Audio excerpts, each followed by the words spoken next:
প্রদর্শনের সম্মানিত চেয়ারম্যানকে 1 মিনিট। সম্মান, আপনারা জানেন শ্রেণীর বিরুদ্ধে, বাংলাদেশের স্বাধীনতার বিরুদ্ধে, আমাদের প্রিয় নবীর বিরুদ্ধে এক ষড়যন্ত্র লিপ্ত হয়েছে। আমরা বলতে চাই 97% মুসলিম অধ্যুষিত বাংলাদেশে মাত্র 3% হিন্দু, বৌদ্ধ, খ্রিস্টান ঐক্য পরিষদ কিভাবে গঠিত হয় আমরা মাননীয় প্রধানমন্ত্রীর নিকট জানতে চাই।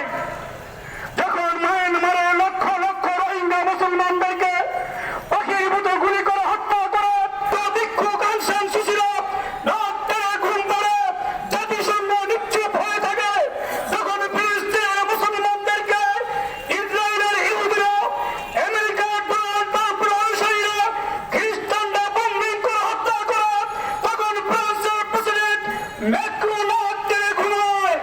আমরা দেখতেছি গুজরাটের যোগী সরকার যখন হাজার হাজার মুসলমানদেরকে পাখির মতো হত্যা করে, তখন নরেন্দ্র মোদী সরকার ভারতের বাবরি মসজিদ যারা ভাঙচুর করছে তাদেরকে মুক্তি দিয়ে মসজিদ স্থলে রাম মন্দির নির্মাণ করে, তখন হিন্দুরা এদেশে রাত টেনে ঘুমায়।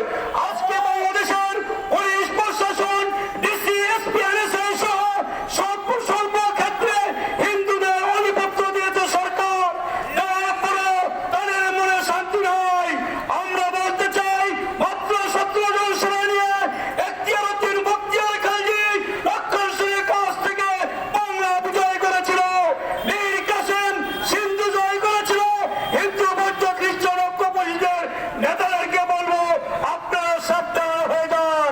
মুসলমান যদি জেগে যায় তাহলে গোটা ভারতবর্ষে কোথাও হিন্দুদের জায়গা হবে না।